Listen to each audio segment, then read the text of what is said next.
Welcome back to another discussion post. I was going to call it a night after the last one, but I decided to make this video tonight because this is such a humdinger of a question. I really like it. I'm really excited about it. Here we go. The big question that's on everybody's mind tonight.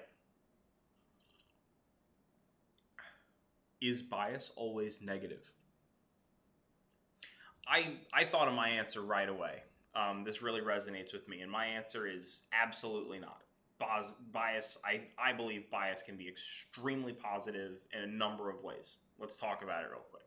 So, first of all, bias is just your brain using information you already have to inform your decision making. So, like, danger, the sense of danger is my brain's bias to not get near something that my brain thinks could kill me, right?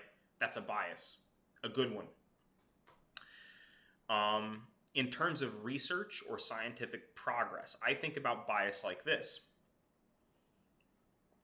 We want to perform all of our research as objectively as possible with as little bias so that we can take truth from the numbers and the data and the qualitative stuff that we derive from our experiments. However, those initial ideas for experiments, the hypothesis, the deep thinking, all of that stuff comes from bias. Because your instincts as a practitioner, your instincts, I wonder what makes this click. All of that is bias also. Instincts are just bias. It is your brain using information that you already have to try and solve the next problem.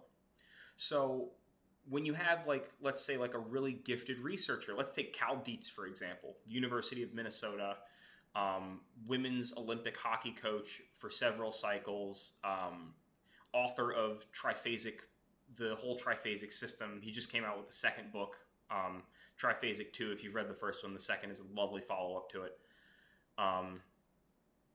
His instincts as a practitioner lead him to all of the good experiment ideas. Hey, if I take here's a good one. He took all his hockey players at U Minnesota, and he took them off of back squats for like a whole year-long cycle and put them on split squats to see what would happen. And, derived a lot of really cool results that you guys can go read about or watch videos about. But the valuable part of him as a practitioner was that he thought to do that. And it was his past experiences and his biases that give him the idea to even try the experiment.